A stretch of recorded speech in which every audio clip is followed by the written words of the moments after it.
Muy buenas tardes, hermanos.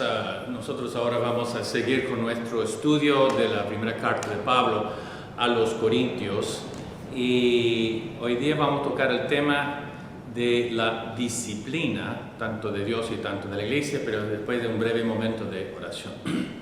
Padre amado, gracias por hoy día, gracias por tu amor a nosotros, gracias por darnos tu palabra, gracias por el Espíritu Santo, quien puede aplicar en nuestras vidas, y danos, Señor, la madurez y para que podamos recibir y aplicar la verdad a nuestras vidas. Gracias en el nombre de nuestro Señor Jesucristo. Amén. Hoy día vamos a estar en capítulo 5 de 1 Corintios. Cuando uno hace un estudio del libro, toca muchos temas a lo largo del libro, a la manera que está llegando. Hoy día el tema es la disciplina. Y cuando yo pienso en disciplina, la primera cosa que llega a mi mente son las Fuerzas Armadas.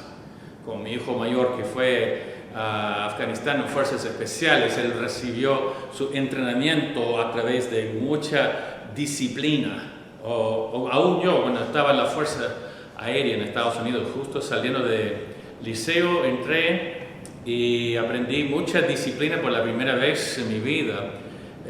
Por ejemplo, a la hora de llegar a las 5 de la mañana me está gritando a mi cara: despierta, levántate, flojo.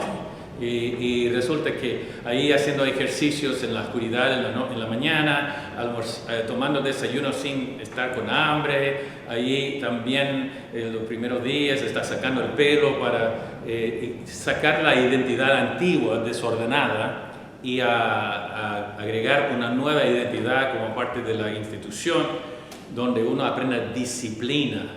¿Y qué exactamente es disciplina? La mejor definición que yo encontré dice: la práctica de entrenar a las personas para que obedezcan las reglas o código de conducta, utilizando el reforzamiento positivo o negativo para corregir la desobediencia. Ahora, de nuevo, disciplina es para entrenar a personas para que obedezcan las reglas, códigos, etc., utilizando reforzamiento positivo o negativo para corregir la mala conducta o desobediencia. Ahora, hay que distinguir entre lo que es disciplina y castigo. Castigo es cuando alguien, hablando judicialmente, cuando uno ha hecho ciertas malas conductas y hay un precio para pagar. Así que uno desobedece las leyes y va a la cárcel. Una persona está desobedeciendo las leyes de conducir, se quita su licencia o hay una multa para pagar. Pero castigo es nada más que uno tiene que pagar un precio en consecuencias por mala conducta, en contraste con disciplina, que es entrenar. Es decir, que disciplina tiene como propósito dirigir los pasos, de saber cómo hacer, de tener un mejor resultado. Nosotros sabemos que la cárcel no necesariamente está reformando personas. Muchas personas salen de la cárcel y siguen haciendo exactamente lo mismo, a veces peor, por las cosas que había aprendido allá. Entonces, disciplina es algo obviamente que se necesita en la iglesia. El texto hoy día es 1 Corintios capítulo 5 por completo. Voy a leerlo. Es un caso extremo de inmoralidad que sucedió en la iglesia de Corinto. De cierto se oye que hay entre vosotros fornicación, y tal fornicación que ni aún se nombra entre los gentiles, tanto que alguno tiene la mujer de su padre. Así que uno tomó la madrastra, la mujer, no la esposa, pero la mujer de su padre, no su madre, y está teniendo una relación amorosa con ella. Y vosotros estáis envanecidos. Es decir, que la iglesia ya decidió: estamos en Cristo, nuestros pecados son perdonados, y gracias por la libertad que nos da. Envanecido en orgullo y vanidad, cuando Pablo dice que no deberíais más bien haberlo lamentado para que fuese quitado de medio de vosotros el que cometió tal acción. Y dice después, ciertamente yo como ausente en cuerpo pero presente en espíritu, ya como presente he juzgado al que tal cosa ha hecho. En el nombre de nuestro Señor Jesucristo, reunidos vosotros y mi espíritu con el poder de nuestro Señor Jesucristo, el tal se ha entregado a Satanás para destrucción de la carne, a fin de que el espíritu sea salvo el día del Señor Jesús. ¿No es buena vuestra jactancia? ¿No sabéis que un poco de levadura leuda toda la masa? Limpiad pues de la vieja levadura para que seáis nueva masa, sin levadura como sois, porque nuestra Pascua, que es Cristo, ya fue sacrificado por nosotros. Así que celebremos la fiesta no con la vieja levadura, ni con la levadura de malicia y de maldad, sino con panes sin levadura de sinceridad y de verdad. Os he escrito por carta que no os juntéis con los fornicarios, no absolutamente con los fornicarios de este mundo, o con los avaros, o con los ladrones, o con los idólatras, pues en tal caso sería necesario salir del mundo. Más bien os escribí que no os juntéis con ninguno que llamándose hermano fuere fornicario, avaro, idólatra, maldiciente, o borracho, o ladrón, con el tal ni aún comáis. Porque ¿qué razón tendré yo para juzgar a los que están fuera? ¿No juzgáis vosotros a los que están dentro? Porque a los que están fuera Dios juzgará. Quitad pues a ese perverso de entre vosotros. Así que es un capítulo bastante duro, pero muy informativo para que nosotros podamos saber. Porque el problema es que hay un error que han sucedido donde muchas personas se equivocan entre la libertad en Cristo y el libertinaje. Algunos tienen la idea de que yo he recibido a Cristo como mi Salvador personal, no estoy bajo la ley, estoy bajo la gracia, entonces cuando el pecado abundó, la gracia sobreabundó, así que como me está dando una luz verde para hacer lo que quiera, sin importar, porque yo sé que no voy al infierno. Sé que muchos piensan que salvación es nada más un escape del infierno, pero es como una vez había un furgón de hippies allá en Estados Unidos y con como letreros que tenía famosamente sus parachoques, y a un lado decía que los cristianos no son perfectos, solamente perdonados, que en un sentido de verdad no somos perfectos, sí somos perdonados. Pero el otro lado tenía algo que decía, debemos surfear desnudo, así que estaba como un libertinaje del estilo de los hippies de los años 60. Entonces, uno se está mirando y uno identifica que a lo mejor este es un cristiano supuestamente, y ahora él está promoviendo, de cierta forma, inmoralidad. Entonces resulta que ese está chocante, y ese fue uno de los errores que había entrado en la iglesia en 1 Corintios. Ahora, acuérdese que el tema de todo el libro de 1 Corintios era conducta en la iglesia o orden en la iglesia. Pablo está arreglando o corrigiendo errores de doctrina, errores de práctica. Entonces, en esto vemos de que la verdad es Dios quiere que hay disciplina adentro de la iglesia. Por el hecho que la palabra discípulo viene de la misma raíz de la palabra disciplina.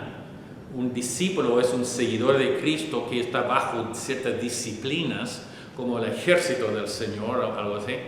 Y discipular es como uno entrenando a alguien de aprender de obedecer las cosas del Señor.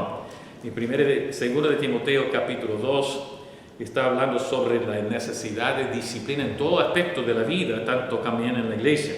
Lo que has oído a mí ante muchos testigos, 2:2 de 2 de Timoteo, esto se encarga a hombres fieles que sean idóneos para enseñar también a otros, hombres disciplinados. Versículo 3. Tú pues sufre penalidades como buen soldado de Jesucristo. Ninguno que milita se enrede en los negocios de la vida a fin de agradar a aquel que lo tomó por soldado. Un soldado, como hablé al principio, necesita disciplina. Después dice versículo 5, y también lo que lucha como atleta no es coronado, sino lucha legítimamente. Un atleta de deporte requiere disciplina. Después versículo 6, el labrador para participar de los frutos debe trabajar primero. En trabajo también necesitamos tener disciplina de levantarse, de sacrificar, y de no esperar de quedar descansando cuando debemos estar trabajando para tener el fruto al final. En esta cuestión de que nosotros estamos mirando en 1 Corintios, de nuevo, la iglesia está jactándose de su libertad en Cristo en vez de tratando un caso extremo de inmoralidad de ni siquiera los vecinos en el mundo habría participado en tal cosa. En Gálatas 5, versículo 13, Pablo está tratando a los judaizantes que estaban promoviendo la gracia más la ley, que no se puede. Entonces Pablo dice que en libertad fuimos llamados, no vuelve a la esclavitud de la ley, en versículo 1, capítulo 5, 1. Pero el versículo 13 dice que solamente no usa la libertad como licenciatura de oportunidad para la carne. En otras palabras, nosotros tenemos que entender de que la luz verde que recibimos en gracia es hacer la voluntad de Dios y no volver a la esclavitud de pecado. Y en ese sentido, como pensando en un tren, uno piensa que no me gustan las restricciones, pero esos dos rieles son restricciones que permiten al tren avanzar. Sin los rieles el tren no avanza. Entonces, no hay que pensar que la libertad en Cristo significa una luz verde para hacer todo lo que quiera, ofendiendo tanto a nuestro Dios y un mal testimonio al mundo, sino que nosotros debemos tratar de vivir una vida disciplinada.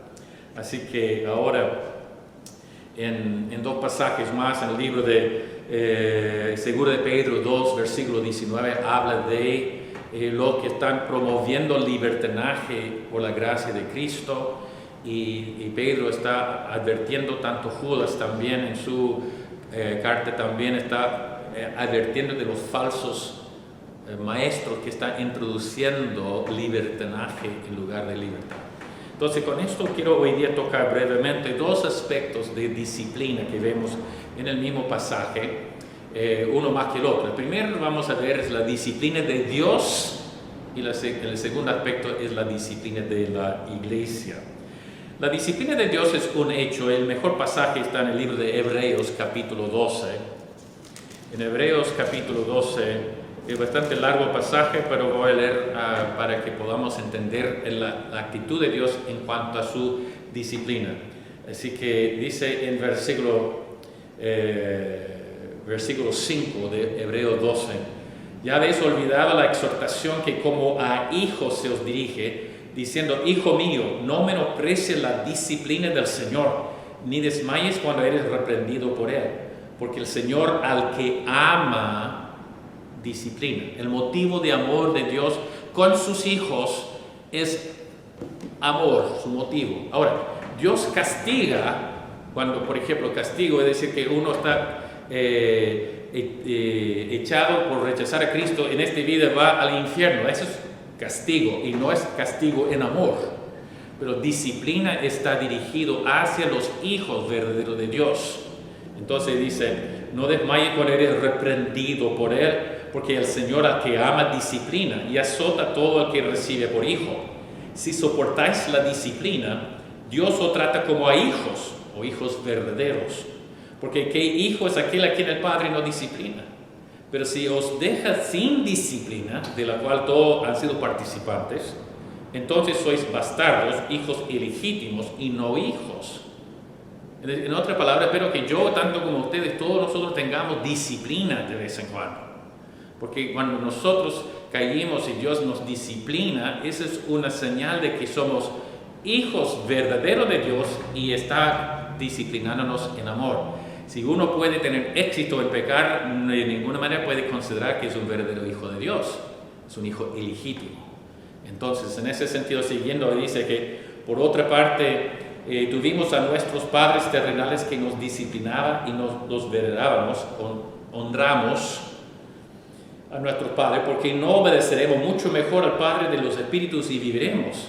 Y aquellos, nuestros padres terrenales, ciertamente por pocos días nos disciplinaban como a ellos les parecía, imperfectamente. Pero este Dios, para lo que nos es provechoso, para que participemos de su santidad. Es verdad que ninguna disciplina al presente parece ser causa de gozo, sino de tristeza, pero después da fruto apacible de justicia a los que en ella han sido ejercitados.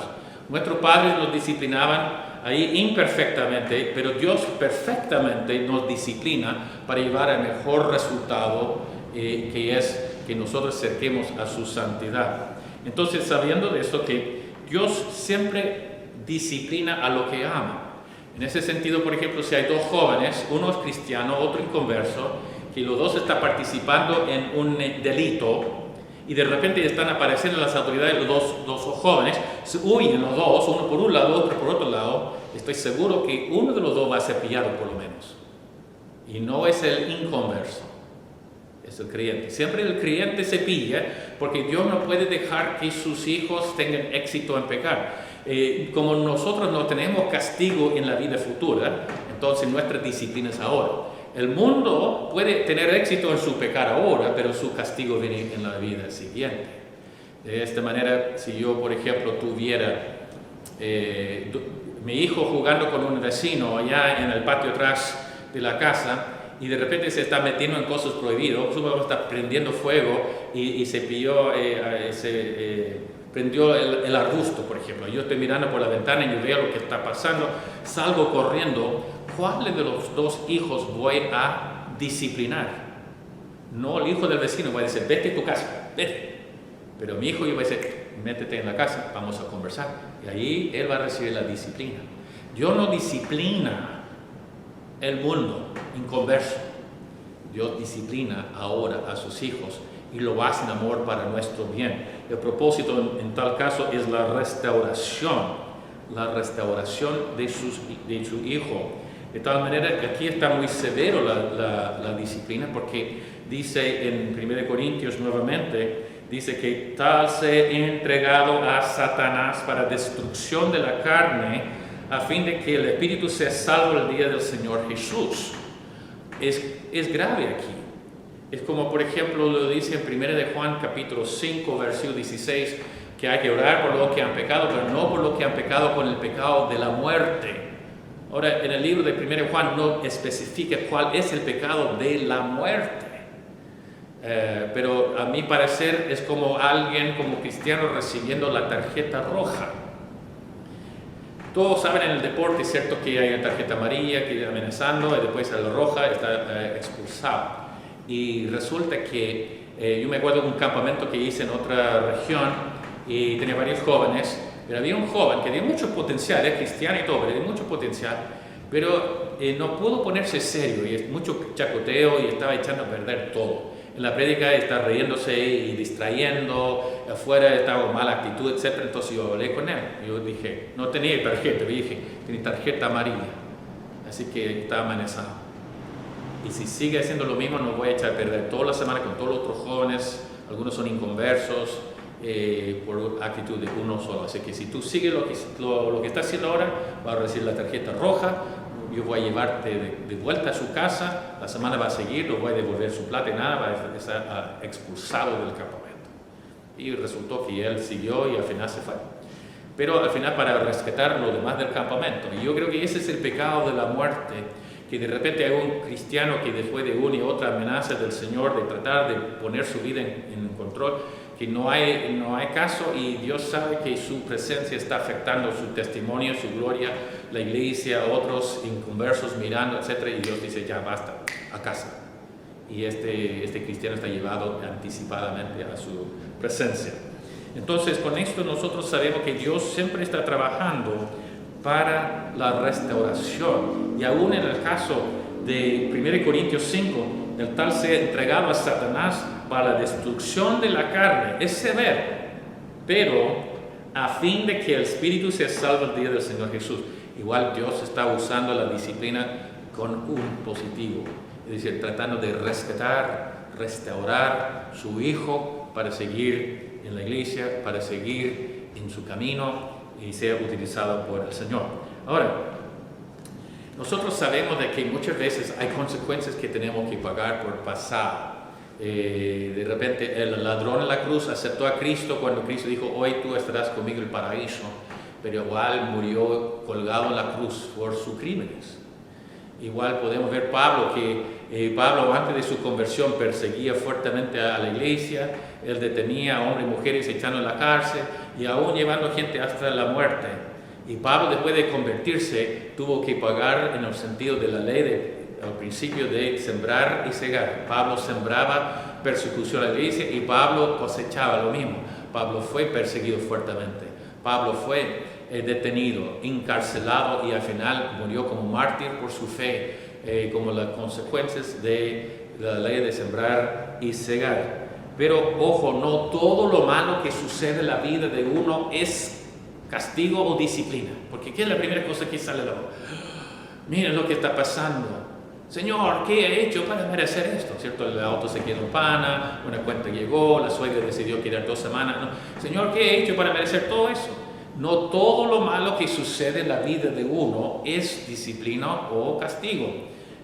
Al contrario, muchas veces los que son más maduros en la fe, los que tienen mejor testimonio, son los que más disciplinados, como dice Salmo 73, hablando de esto, de no entender por qué los malos están con éxito y los buenos están sufriendo. Pero, por ejemplo, Job, el más justo en la tierra en sus días, en su tiempo, fue más pruebas sucedió en la vida de él. Jesús, el Hijo de Dios, también sufriendo. Pablo también, cuando está portándose bien, cosas están sucediendo. Así que puede ser que cuando cosas malas están sucediendo, económicamente, de salud, etc., no significa que hemos pecado y Dios nos está disciplinando. Así que, ojo, hay que entender de que hay que tener la sabiduría de discernir. Pero sabiendo de esto, nosotros debemos saber de que, pero sí, Dios disciplina. Y Dios es perfecto en su disciplina, según Hebreos 12. Y su ejemplo como disciplinan a sus hijos debe estar en los papás, en nuestra iglesia, y los papás cristianos, que también deben disciplinar a sus hijos. Que dice el libro de Efesios capítulo 6. Pablo está mencionando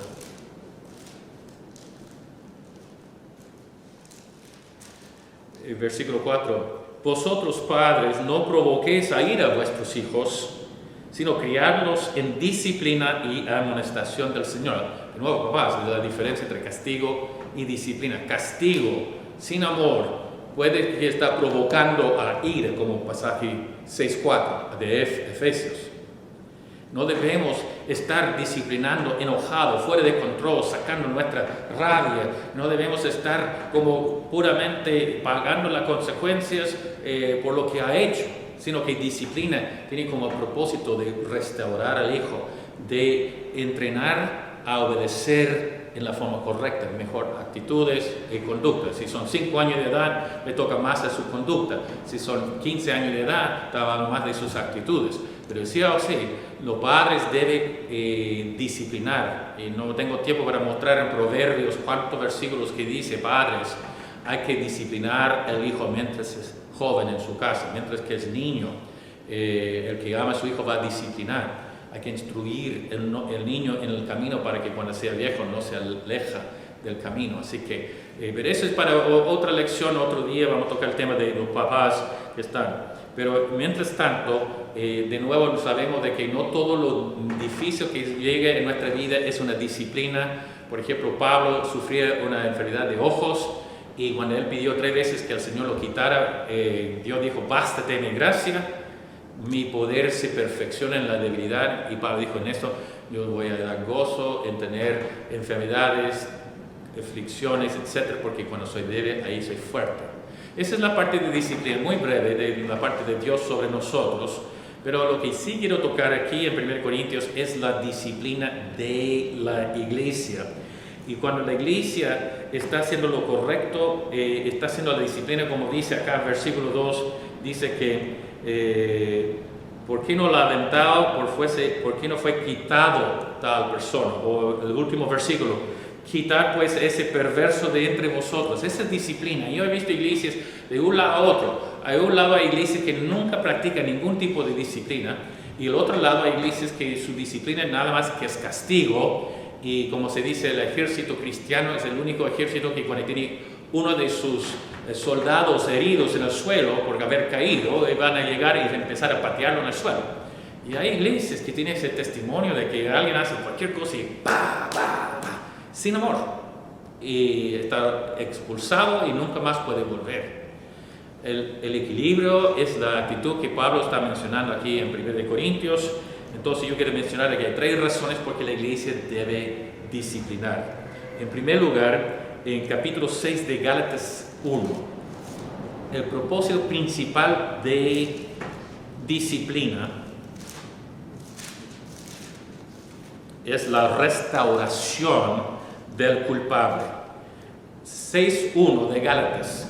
Hermanos, si alguno fuere sorprendido en alguna falta, vosotros que sois espirituales, restaurarle con espíritu de mansedumbre, considerándote a ti mismo, no sea que tú también seas tentado. Ese es el propósito número 1 de disciplina en la iglesia. Es la restauración del hermano caído. No pegando al hermano, no castigando, no haciendo sufrir. Es restaurarlo. Ahora, en ese caso, a veces la disciplina puede ser dura a la persona. Expulsión o quitando ministerios o cosas de esa naturaleza. Me acuerdo en otra iglesia, en otra ciudad, había una hermana que más o menos joven, que estaba casada, pero dejó de amar a su marido, no porque había una infidelidad ni nada, solamente dijo que ya no lo ama. Ella dijo, ya no lo amo. Entonces, ella enseñaba clases de los niños, etc., pero ella decidió dejar su marido por otra persona. Y resulta que yo no soy tan duro, pero en esta ocasión yo me puse súper duro con ella, hasta el momento que hasta gente de la iglesia se enojaba conmigo, que muchas veces disciplina puede producir cierta división. Pero resulta que no importa, yo dije, no, yo voy a ponerme duro en esto. Y ella salió de la iglesia y estaba pasando dificultades, etc., pero a lo largo de la historia ella se quebró por la disciplina.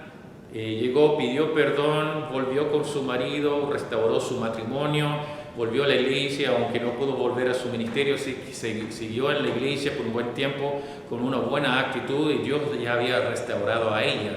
Entonces, ese es el propósito de disciplina. La idea no es perder a nadie, al contrario, es ganar a alguien que ya estaba perdido. Entonces, en esto, como 1 de Timoteo 1:20, vemos de que dice, había 2 hombres, Himeneo y Alejandro, que Pablo le entregó a Sadrach para que ellos aprendieran de no blasfemar. De nuevo, disciplina versus castigo. Castigo es, va a pagar las consecuencias. Disciplina es aprender, de corregir, de seguir en buenos caminos. Entonces yo veo que esa debe ser la idea. Y en este caso, cuando la iglesia disciplinó al hombre en 1 Corintios 5, resultó bien. El hombre se dio cuenta de su pecado, se arrepintió, terminó la relación, pidió perdón y quería volver a la iglesia. El problema de la iglesia dijo, no, lo que hiciste es muy malo, no puedes volver nunca, y un rechazo total. Así que ese sucedió entre la primera carta y la segunda carta de Corintios, que en la primera carta está culpable. La disciplina entre las 2 cartas, y Pablo tuvo que escribir segunda carta para decir a la iglesia, ahora es tiempo de devolverlo. Entonces, por ejemplo, 2 de Corintios capítulo 2 y versículo 4, ya Pablo está diciendo lo que la iglesia debe hacer así. 2 de Corintios 2, versículo 4 dice, porque por la mucha tribulación y angustia del corazón os escribí con muchas lágrimas, no para que fuese contristado, sino para que supieses cuán grande es el amor que os tengo. Ahora, versículo 6 ya llega al punto, dice, le basta a tal persona esta reprensión hecha por muchos. Muchos dicen, no vamos a comer, no vamos a estar, no vamos a conversar, no queremos nada, quédese afuera. Versículo 7, Pablo dice, así que al contrario, vosotros más bien debéis perdonarle y consolarle, para que no sea consumido de demasiada tristeza, por lo cual os ruego que confirméis el amor para con él. Ámalo, recíbelo, perdona. Porque también para este fin os escribí, ese fue mi fin, restaurar a la iglesia, tanto como por el testimonio de la iglesia también. Y para ver si la prueba es si vosotros sois obedientes en todo. Si al que vosotros perdonáis, yo también, porque también yo lo he perdonado. Si algo he perdonado, por vosotros lo he hecho en presencia de Cristo. Y mira versículo 11, que en el contexto, para que Satanás no gane ventaja alguna sobre nosotros, pues no ignoramos sus maquinaciones. Satanás mismo se metió en la situación. Y no queremos que Satanás gane la victoria, ni por no disciplinar, ni por no perdonar y recibirlo de vuelta. Satanás está en los dos lados. Entonces, con esto es el número 1 para la restauración de la persona culpable. Y termina su restauración cuando hay un arrepentimiento verdadero, una confesión y un corazón contrito. Como cuando el hijo pródigo se fue en la vida perdida ya, cuando decidió volver. Mire su actitud, él estaba contrito, triste por lo que había pasado. 2, pidió perdón a su papá por su pecado contra Dios y contra el papá y tomó una posición de humildad, humillándose. No quiero ningún privilegio, nada, solamente quiero volver como lo más bajo en su casa. Y resulta que tiene un contrito, arrepentido, y había confesado, y vemos la actitud del papá que representa a Dios. No era como él está, dice, yo te dije, ya está castigado. No, dijo, lo hizo una fiesta. Viste mi hijo que está perdido y ya ha vuelto. Mira la actitud de disciplina correcta, sea como un papá con sus hijos, como la iglesia con un hermano que están desviados. Ahora, la segunda razón por la disciplina es la protección de la iglesia en separación. Volviendo a 1 Corintios 5, dice, versículo 6, dice, no es buena vuestra jactancia. ¿No sabéis que un poco de levadura leuda toda la masa? Entonces, levadura en la Biblia, en el Antiguo Testamento, los judíos salieron de Egipto con pan sin levadura, y era la Pascua, y esa simbolizaba su prisa en salir de Egipto. No tenía tiempo para estar preparando el pan normalmente. Pero en el Nuevo Testamento, levadura siempre simboliza corrupción. Dice Cristo, estaba hablando cuidado con la levadura de los fariseos, hipocresía. Cuidado de la levadura de los saduceos, incredulidad. Cuidado de la levadura de los herodianos, ¿cierto? De esta parte del mundo. Es decir, que cuidado de tal manera que nosotros tomamos la cena del Señor, como ese pasaje dice. Entonces, celebremos la fiesta no con vieja levadura, ni con levadura de malicia, maldad, sino con panes sin levadura. Por eso tenemos la Santa Cena, panes sin levadura, porque levadura siempre simboliza la corrupción, y ese representa el cuerpo de Cristo sin corrupción. Entonces, en nuestro tiempo de cuarentena, ¿por qué mi señora no ha salido por un mes? Porque está siendo separado de posible contagio con el virus. Y la verdad es que hay algo peor que el virus, que es el pecado, y ese pecado contagioso, como levadura, es como la lepra, que los leprosos tenían que dejar mucha distancia y vivir en colonias lejos, porque su enfermedad era pegajosa a lo demás, así que muy contagioso. Igual pecado, actitudes, es como la casa, alguien llega a la casa irritable y al final toda la casa es irritable. Entonces lo mismo acá en la iglesia, alguien llega con mala actitud y empieza a ver el grupo de los descontentos, empezar a crecer, etc. Entonces Pablo dice, por la separación, por la protección que nosotros debemos, y dijo, no ni comáis con ellos. Y resulta que no dice que no debemos tener contacto con los fornicarios, borrachos, homosexuales, etc. del mundo, pero cuando se llaman hermanos, cuando uno es hermano, apartar, ni invita a la casa. Yo no fui a la boda de mi hermana, una de mis hermanas que dejó su marido para casarse con otra, y ella estaba en una boda y yo no fui, porque aunque era mi hermana en la familia, también era mi hermana en la fe. Y yo decidí no ir a su boda, y hoy día no estoy arrepentido por no haber ido. Entonces, ¿por qué? Porque en esa forma dice que hay que tener cierta separación por parte de así. Ahora, tengo que ser sincero que en verdad cada iglesia tiene pecado. Cada iglesia a lo largo de Chile, en Iquique, en Alto Picho, en Estados Unidos, en todo, no hay una iglesia sin pecado. Y la razón es fácil. Como está escrito, no hay justo ni aún uno. La Biblia dice en 1 de Juan 1, el que dice que no tiene pecado es mentiroso. Todos somos pecadores. El libro de Eclesiastés dice en capítulo 7, versículo 20, dice que nosotros, que hay hombre que no tiene pecado. La verdad es que todos los hombres tienen pecado. O cuando Cristo está hablando con la mujer que fue tomado en adulterio, dijo, el que está sin pecado tiene la primera piedra, y ¡pum, pum, pum, pum! Todos se fueron. ¿Por qué? Por la conciencia. Todos somos pecadores. Entonces, ¿qué debemos hacer? O disciplinamos a todos, o no disciplinamos a nadie. Pero en ese caso, está llamando la atención al pecado habitual, sin arrepentimiento, que es un nivel alto, más destacado, especialmente si están en posiciones de liderazgo.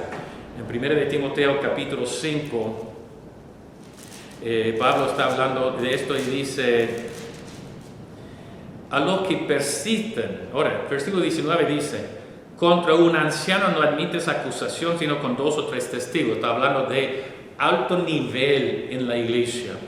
A los que persisten en pecar, esos ancianos, repréndelos delante de todo para que los demás también teman. Y llegando al versículo 24, los pecados de algunos hombres se hacen patentes antes que ellos vengan a juicio. Algunas veces llegan al público el conocimiento. Otros casos puede ser que sucede en el estado. Entonces, en ese sentido, la iglesia debe, cuando es un caso de inmoralidad o algo de negocio como estafas o alguien con problemas de vicio, etcétera, muy grande públicamente y no hay arrepentimiento, entonces, pero también depende en su nivel de liderazgo de la iglesia, el nivel de conocimiento, la protección de los inocentes en los casos y todo así. Hay muchas decisiones que hay que tomar en cuenta qué debe ser la medida de disciplina. Entonces, nosotros tenemos que ver de que, número 1, disciplinamos como iglesia para restaurar a la persona. Número 2, lo hacemos para separar tal contagio de toda la congregación. Y finalmente, lo hacemos por el testimonio. Imagínense, aquí en 1 Corintios 5, hay un hombre que tiene relaciones con su madrastra, por decir, la mujer de su padre. Y todo lo demás dice que ni siquiera ellos tocan ese tema, pero la gente de afuera está mirando, esta iglesia no es seria. Y desafortunadamente las iglesias en Cristo hoy en día tienen muy mala reputación. ¿Por qué? Porque ciertos niveles de pecado llegan a conociendo a todo el mundo, muy mal testimonio. Y cuando tiene muy mal testimonio, ¿qué es el problema? ¿Qué mensaje nos va a escuchar? Si uno está acusado de adulterio, el domingo siguiente está ahí predicando en su iglesia, ¿qué persona del mundo va a llegar a decir que, yo voy a escuchar? Porque básicamente la palabra clave ha perdido su credibilidad. Si un pastor o un líder de una iglesia cayeron en adulterio y se arrepintió, 100% se arrepintió, ¿cuánto demora Dios en perdonar a esa persona, sea pastor o líder? No demora nada, así que el perdón es instantáneo. Pero ¿cuándo debe volver a su ministerio? Ahí es el problema. Él no vuelve a su ministerio cuando está perdonado. Él vuelve a su ministerio cuando vuelve a ganar su credibilidad. Y uno pierde su credibilidad en un instante. Y quizás lleva años antes de volver su credibilidad. Yo conozco personas, otros pastores e iglesias en otra parte de Chile preguntando, aquí hay un caso, ¿cuándo debe dejar que él vuelva, etcétera, a su iglesia? Y yo digo, todo depende del nivel del pecado, el conocimiento, el arrepentimiento, el nivel de su ministerio, el daño que ha sido hecho a las personas, los inocentes, etcétera, etcétera. Y personalmente puede ser que ese pastor nunca vuelva a su púlpito. ¿Por qué? Porque nunca va a volver a ganar credibilidad. Cada vez que sube, todos los vecinos, toda la iglesia dice, mira lo que él hizo. Y es difícil sacar de esa memoria. Quizás puede llegar a ser un ministerio en otra parte, pero es algo grave por el testimonio. Entonces, con esto, nosotros debemos tratar de volver a tener credibilidad. 3 cosas entonces, para terminar. La iglesia está disciplinando. 1, para restaurar, en ese caso sucedió y resultó y la iglesia debe recibir. 2, es para separación y protección de la iglesia de algo contagioso. Y 3, es para mantener un testimonio. Cuando el mundo ve que nosotros tomamos en serio el pecado de los nuestros, entonces es más fácil cuando ellos lleguen de escuchar la palabra de Dios. Entonces yo tengo casos en el ministerio del pasado donde jóvenes que estaban en inmoralidad, etc. Y yo llegué a tomar cargo de una iglesia que ya había sucedido. Puse a los jóvenes en disciplina. Una de la pareja tomaba la disciplina de buena forma y hoy día, 20 años después, es el brazo derecho del pastor. La pareja, los dos, están trabajando fuerte en la iglesia. Otro joven en otra iglesia que había caído también en tentaciones, etc., fue disciplinado. Y resulta que al final de esto, él se restauró y después llegó a ser un pastor. Así que no es el fin. Dios es Dios de la segunda oportunidad, como el caso de Jonás, como el caso de Juan Marcos, como el caso de Filemón, de Onésimo, digamos. Entonces, nosotros debemos tener el equilibrio, no como iglesia que no ha ganado disciplina, ni tampoco como los que usan la disciplina como un látigo para castigar fuerte y echar sin amor. Pero hermanos, cuidado, porque aunque estamos en la libertad de Cristo, me hace acordar de un niño de 6 años, parece que recibió un martillo pequeño para un regalo de cumpleaños y siempre quería usarlo. Y un día mamá no estaba, dejaron solo al niño por un tiempecito y él salió al patio, encontró unos clavos grandes oxidados al suelo, los recogió los clavos, después encontró una tabla muy delgada y entró a la casa para algo de altura, puso encima de la mesa del living comedor, de roble, de antigüedades, empezó a poner la tabla arriba y con su martillo empezó a clavar y ya estaba bien feliz. Mira, ese es divertido, y ese como 4, 5, 6 clavos entrando. Y después cuando escuchó el auto de la mamá y papá llegando, ya iba a mostrarles, cuando trataba de sacar la tabla estaba pegado a la mesa, había pasado los clavos. De tal manera el niño estaba asustado, empezó con sus clavos, sacando todos los clavos y logró. Sacó los clavos, tomó la tabla y escondió. El problema es que uno mirando la mesa nunca iba a ser igual. Las marcas fueron dejadas. Y es lo que pasa, hermanos, es que puede ser que nosotros hemos caído y Dios puede perdonar, pero le deje las marcas. Así que disciplina de Dios es algo importante y la iglesia también debe serlo, tanto como los padres de sus propios hijos. Gracias y que el Señor le bendiga.